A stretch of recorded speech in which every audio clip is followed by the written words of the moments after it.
बाळासाहेबांच्या तमाम शिवसैनिकांना तुमच्या ह्या अनिश गाढवेचा, बाळासाहेबांच्या या कडवट शिवसैनिकाचा आणि शिवसेनेच्या प्रवक्त्याचा मानाचा जय महाराष्ट्र. जर अजूनही शिवसेना एक वादळ या शिवसेनेच्या विचारांवर आधारित असलेल्या तुमच्या लाडक्या YouTube प्रबोधन माध्यमाला शिवसैनिकांनो आपण सबस्क्राइब केलं नसाल तर तुम्हा सर्व शिवसैनिकांना कळकळीची विनंती, आता ताबडतोब शिवसेना एक वादळ आपण लाखोंच्या संख्येने सबस्क्राइब जरूर करावं ही तुम्हा सर्वांना नम्र विनंती. असो शिवसैनिकांनो, तुम्हाला 4-5 महिने मी थोडं मागे घेऊन जातोय, लोकसभा निवडणुकांच्या निकालापर्यंत घेऊन जातोय. जून महिन्यामध्ये महाराष्ट्रामध्ये आपण पाहिलात निकाल लागले, लोकसभा निवडणुकांचे निकाल लागले. महाराष्ट्राचा कौल हा देशाच्या कौलापेक्षा थोडा वेगळा होता. महाराष्ट्राने भारतीय जनता पक्षाला आसमान दाखवलं होतं. बरं, एकट्या भारतीय जनता पक्षालाच नाही तर बगल बच्चनना सुद्धा आसमान दाखवलं होतं. याची कल्पना या भारतीय जनता पक्षाला अजिबात नव्हती. नाही तर जे काल परवामध्ये झालं निकालांच्या बाबतीत हे त्याच वेळेत झालं असतं आणि त्याच वेळेस हा निकाल फिरला देखील असता. पण ह्याची कल्पना आली, यांना माहिती पडलं महाराष्ट्राचा कौल हा वेगळा कौल आहे. 2 स्वाभिमानी मराठी पक्ष फोडल्यानंतर महाराष्ट्राची जनता तुम्हाला रस्त्यात उभा करेल हे जर तुम्हाला वाटत असेल तर ही तुमची चूक आहे, घोड चूक आहे. हे महाराष्ट्राच्या जनतेने तुम्हाला दाखवून दिलं. 23 वरचा भारतीय जनता पक्ष 9 वर आणून ठेवला होता आणि 9 खासदार निवडून आणता आणता यांच्या नाकी 9 आले होते. उभ्या महाराष्ट्राने पाहिलं. शिंदे टोळीचे बरोबर 56 आमदार निवडून येतात जे 2019 साली उद्धव साहेबांनी निवडून काढले होते. बरोबर मोजून मापून आकडा. अजित पवारांचेही आसपास आमदार निवडून येतात. बरं, शिंदे टोळीचं झालं, अजित पवारांचं झालं. कमळीने असे काय गुण उधळले होते ज्यामुळे कमळीला 9 खासदार असलेल्या पक्षाला 137 आमदार मिळतील आणि 13 खासदार असलेला काँग्रेस पक्ष अगदी 12, 15, 16 आमदारांपर्यंत जाईल. म्हणजे हे देशाच्या इतिहासात पहिल्यांदाच आपण पाहिलं. 8-9 खासदार असलेला शरद पवार साहेबांचा पक्ष मला वाटतं 12 आमदारांपर्यंत जातो. म्हणजे आमदार आणि खासदारांची संख्या जवळपास सारखीच. हे महाराष्ट्रात नाही देशाच्या इतिहासात पहिल्यांदा झालं असेल. जसं आपण लाडक्या बहिणीचं ऐकलं, ही जगातली एकमेव योजना असेल ज्या योजनेमध्ये ऍडव्हान्स मध्ये पैसे क्रेडिट केले गेले. म्हणजे योजना जर ह्या महिन्यात लागू होते तर 2-2 महिन्या अगोदरपासूनचे पैसे क्रेडिट केले. ही जगातली एकमेव योजना असणार.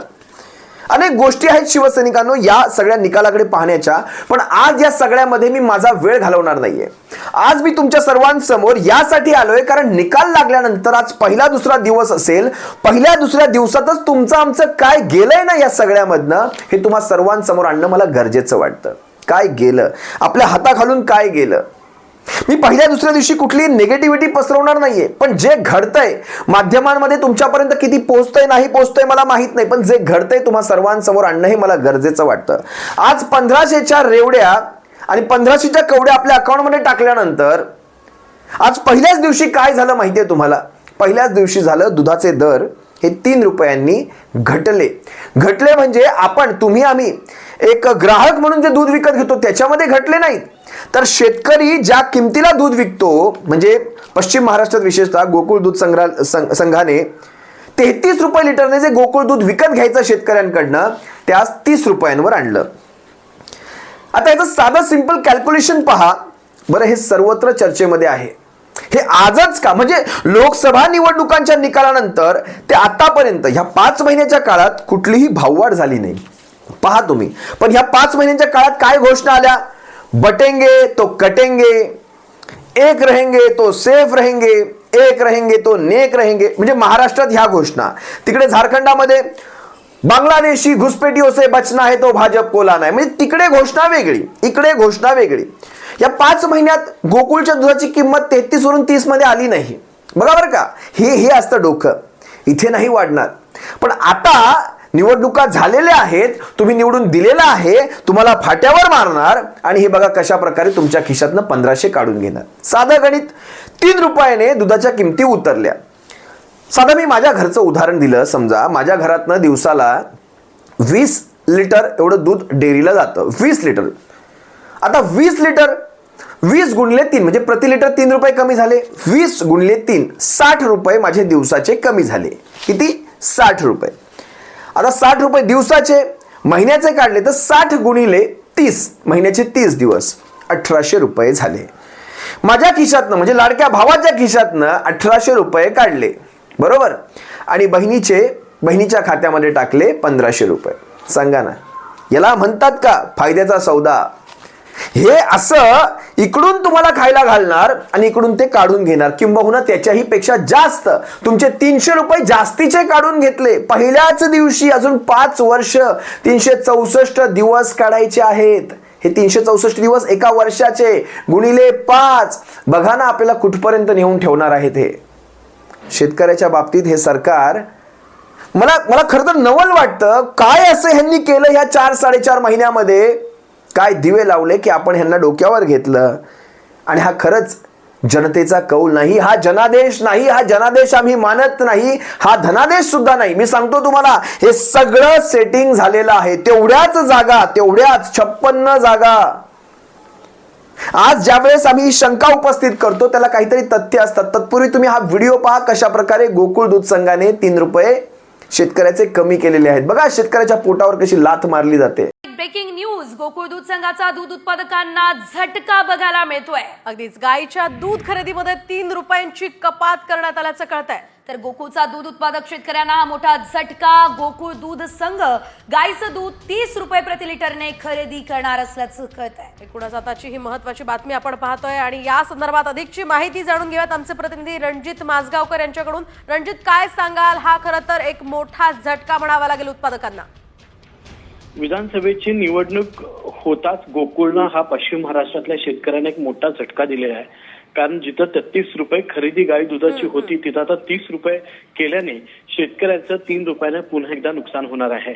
यापूर्वी सुद्धा गाईच्या दूध खरेदी दरामध्ये वाढ व्हावी यासाठी अनेक आंदोलन झाले, शासकीय पातळीवर प्रयत्न झाले.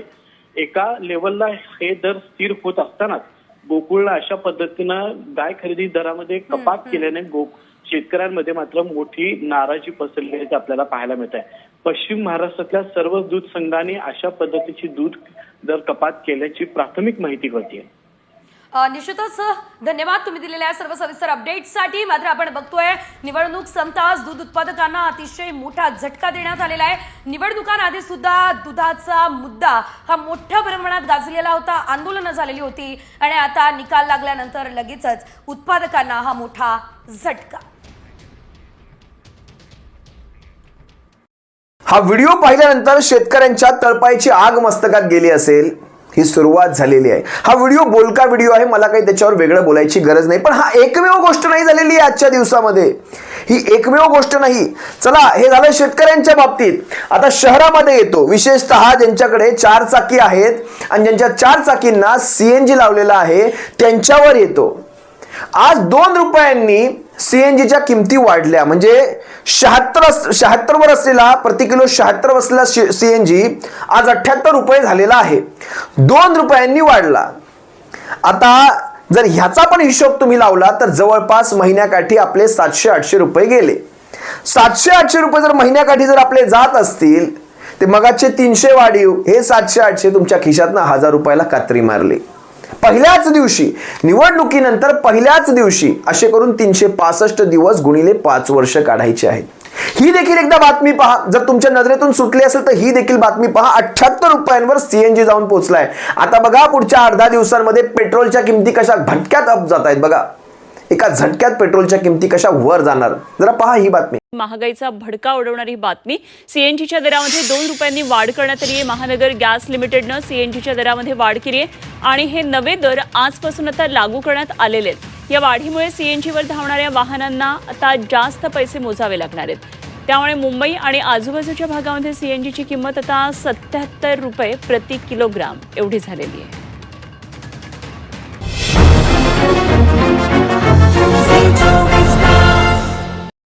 बरं, पहिल्याच दिवशी हे एवढ्यावरच थांबलं नाही. म्हणजे 3 रुपयाने दुधाच्या किमती, 2 रुपयाने CNGच्या किमती, हे पहिल्याच दिवशी एवढ्यावर थांबलं नाही. तर पहिल्या दिवशी गुणरत्न सदावर्तेचे स्टेटमेंट जर तुम्ही पाहिले असाल, पहिल्याच दिवशी बघा ही माजलेली माणसं कशी असतात. याने काय स्टेटमेंट केलं? मराठवाडा हा वेगळा झाला पाहिजे. विदर्भ तर कायम ह्यांची मागणी असतेच, पण त्यासोबतच मुंबई सुद्धा ही वेगळी झाली पाहिजे. हे गुणरत्न सदावर्तेचे आजचे स्टेटमेंट पहा माध्यमांनी. मी सगळेच व्हिडिओ इथे दाखवत बसणार नाही.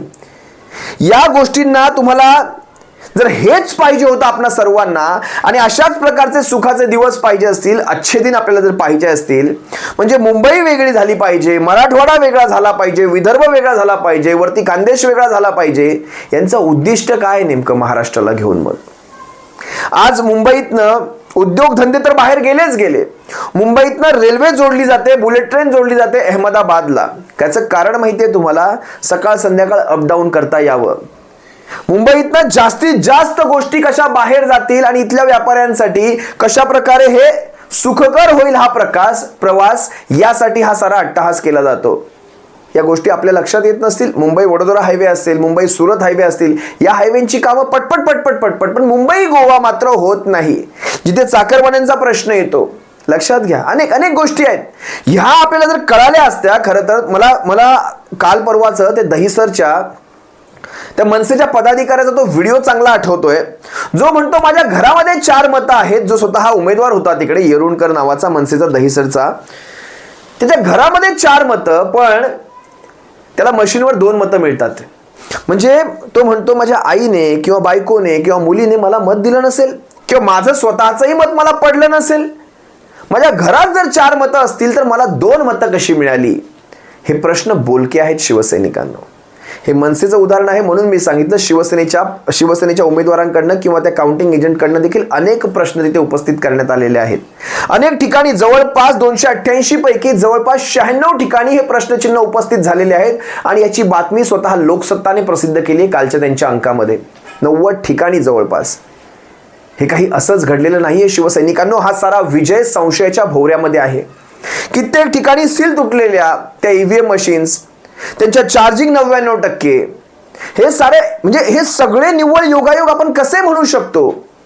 आज महाराष्ट्राची परिस्थिती अशी आहे की कुठेही या विजयाचं सेलिब्रेशन होत नाहीये. आणि सेलिब्रेशन का व्हावं? कुणाच्याही स्टेटस का? तुम्हाला आठवत असेल ज्यावेळेस शिवसेनेला नवीन चिन्ह मिळालं होतं, ती मशाल नावाचं चिन्ह मिळालं होतं, त्यावेळेस ही मशाल जवळपास 1.25 कोटी लोकांच्या स्टेटसला होती. 1.25 कोटी लोकांच्या व्हॉट्सअप स्टेटसला होते. मग आज हा एवढा मोठा घवघवीत विजय मिळाल्यानंतर विचार करा, महाराष्ट्राच्या इतिहासातला हा पहिल्यांदा एवढा मोठा विजय बरं का. मी 60 पासूनचे आकडे ज्यावेळेस पाहिले, 1960-62 मध्ये अशा प्रकारचा एक आकडा दिसला होता 48 जागांचा आणि आज 46 जागांचा. 62 नंतर आजचा हा आकडा आहे 62. म्हणजे इंदिरा गांधींचा हत्या असेल किंवा राजीव गांधींची हत्या असेल, त्या काळातही काँग्रेसला सहानुभूतीमध्ये सुद्धा काँग्रेसला एवढे आमदार मिळाले नव्हते. मग अशी कुठली सहानुभूती आता आली तिथे की विरोधकांच्या विरोधात लाट आली? आपण विरोधक होतो ना, विरोधकांच्या विरोधात एवढी मोठी लाट येण्याचं कारण काय होतं हे कळूच शकलं नाही. आकलन करणारे किंवा ह्या सगळ्यांचा विचार करणारे जे पत्रकार असतात, पत्रकारांचं डोकं थोडंसं वेगळं चालत असतं. म्हणजे सर्वसामान्यांची नजर वेगळं पाहत असते, पत्रकारांची नजर बातम्यांच्या पलीकडची बातमी पाहत असते. त्या पत्रकारांचा ज्यावेळेस काल परवामध्ये सर्वे दाखवला होता, त्यांचे आकडे दाखवले होते, त्यांचे आकडे देखील महाविकास आघाडीच्या बाजूने 135चा नंबर सांगत होते. मग 135चा हा आकडा सोडा, 125चा सोडा, 120चा सोडा, 110चा सोडा, 100च्या आतमध्ये सोडा, 50च्या आतमध्ये हे एवढा विरोधाभास कधीही नसतो. विचारांमध्ये एवढा विरोधाभास नसतो. तुम्ही विचार करा, हे सगळं सिस्टमॅटिक पद्धतीने मॅनेज झालेलं आहे. सिस्टमॅटिक पद्धतीने अगदी छोटं राज्य घ्यायचं, छोटं राज्य देऊन टाकायचं आणि मोठं राज्य आपल्याकडे ठेवायचं. म्हणजे उपचुनाव ज्या असतात, बाय इलेक्शन. आता बाय इलेक्शनचं जर म्हणायचं तर कुंदरकीची जागा मला वाटतं उत्तर प्रदेशामध्ये ज्यावेळेस 8-9 विधानसभेच्या पोटनिवडणुका झाल्या, कुंदरकी हा असा मतदारसंघ आहे ज्या मतदारसंघामध्ये जवळपास 2-2.5 लाखांच्या आसपास मुस्लिम मतदान आहे, म्हणजे 3-3.5 लाखांपैकी, आणि 1 लाखाच्या आसपास हिंदू मतदान आहे. कुंदरकीमध्ये भारतीय जनता पक्षाचा म्हणजे 62% लोकसंख्या ही मुस्लिम मतदारांची आहे. कुंदरकीमध्ये भाजपचा आमदार निवडून येतो आणि समाजवादी पक्षाचा जो प्रबळ विरोधक होता तिथे, समाजवादी पक्षाचा, त्या समाजवादी पक्षाला फक्त 11,000 मतं पडतात. मला हे लॉजिकच कुठे कळलं नाही. मग 1 लाख 1.25 लाख मतदान घेणारा, म्हणजे जेवढी हिंदूंची तिथे नोंदणीकृत मतदार नाही त्याच्याही पेक्षा जास्तीचं मतदान घेणारा हा भारतीय जनता पक्ष कसा? तुम्ही मला सांगा, मग ह्यांना मुस्लिमांनी मत दिलं असं म्हणायचं का? बरं, मग दिलं तर मग तुम्ही वोट जिहाद केलात की काय? तुम्हाला जर मुस्लिमांनी मत दिलं मग तो वोट जिहाद. कारण आपल्याला मिळालं, कारण ह्यांनी काय केलं मागच्या 4-4.5 महिन्यामध्ये, जसं यांना कळालं महाराष्ट्राच्या जनतेने पेकाटात लाद घातलेली आहे, यांनी कटेंगे बटेंगे सेफ नेक एक रहेंगे हे सगळे नारे ठोकले. पण कुठेही त्यांनी कुठलीही भाववाढ केली नाही. त्यांनी धार्मिक ध्रुवीकरण करण्याचा प्रयत्न केला. जितकं जास्तीत जास्त जनतेच्या नजरेत चांगलं राहता येईल धार्मिक ध्रुवीकरण करून कशा प्रकारे पोलरायझेशन करण्याचा, पण त्या सगळ्याला महाराष्ट्राच्या जनतेने फाट्यावर मारलं. विचार करा, महाराष्ट्रामध्ये हे सगळे मुद्दे कुठेच चालले नाही. कारण प्रत्येक सर्वेमध्ये, अगदी मीडियाच्या सर्वेमध्ये देखील महाविकास आघाडीच्या बाजूने मतदान असायचं लोकांचं. अगदी व्हॉट्सअप कौल असतील, फेसबुक कौल असतील, युट्यूब कौल असतील, माध्यमांचे कौल असतील, सगळ्यांवर महाविकास आघाडी प्लसमध्ये दिसायची. मग असं नेमकं काय घडलं या सगळ्यामध्ये? मला तर नवल वाटतं टोपेंसारखा एखादा आरोग्यमंत्री पडतो आणि ज्यांनी छत्रपती शिवरायांच्या पुतळ्यात भ्रष्टाचार केला, असली माणसं निवडून येतात. 2-2 आमदार घरातनं निवडून येतात. एक खासदार असतो बाप. म्हणजे संदीपान भुमरेचा मुलगा विलास भुमरे पैठणमधून बाप खासदार मुलगा आमदार. इकडे राणे कुटुंबामध्ये 2-2 आमदार बाप खासदार. आपल्या घरात जी चालते ती काय असते मग? आता वायकरच्या जागेवर, वायकरच्या आमदारकीच्या जागी लढलं कोण? त्याची बायको. मग याला काय म्हणतात तुम्ही? वंशावळ म्हणायची नाही याला, घराणेशाही म्हणायची नाही याला. अनेक गोष्टी आहेत जर बोलायला. आता तुम्ही काल ज्यावेळेस शिवसेनेच्या विजयामध्ये मुस्लिम बांधवांनी आपले झेंडे नाचवले असतील तर त्याला ह्यांनी पाकिस्तानचे झेंडे म्हटलं. काल असे कित्येक व्हिडिओ व्हायरल झाले, मी तुम्हाला दाखवेल ते व्हिडिओ. प्रत्येक व्हिडिओमध्ये त्यांच्याही विजयी मिरवणुकांमध्ये, अगदी भारतीय जनता पक्षाच्या विजयी मिरवणुकांमध्ये मुस्लिम झेंडे नाचवले गेले आहेत, हिरवे झेंडे नाचवले गेले आहेत. मग तुमचं तो बाब्या है ना, तुमचा तो बाब्या ना, आमचं ते कार्ट. ह्या गोष्टी बघा, इथे कुठं धर्माचा, पंथाचा, प्रांताचा आम्हाला कसलाही विरोध नाही. पण आपण जे करता, तुम्ही केलात तर चमत्कार आणि आम्ही केलात तर काय मग? या गोष्टी सुद्धा बोलल्या गेल्या पाहिजेत ना. आपण जे करतो ते काय मग? आज मुस्लिम मतं तुम्ही घेतलीत का? मग आज समजा आमचे 48 आमदार निवडून आले तर आज मग मुस्लिम मतं सगळी तुम्हाला पडली, मग हा तुमचा वोट जिहाद नव्हता का? असं म्हणावं लागेल. तुम्ही पहा ना, ह्यांच्या सभांमध्ये, यांच्या विजय मिरवणुकांमध्ये कशा प्रकारे झेंडे नाचवले गेले होते. या सगळ्यावर कोणी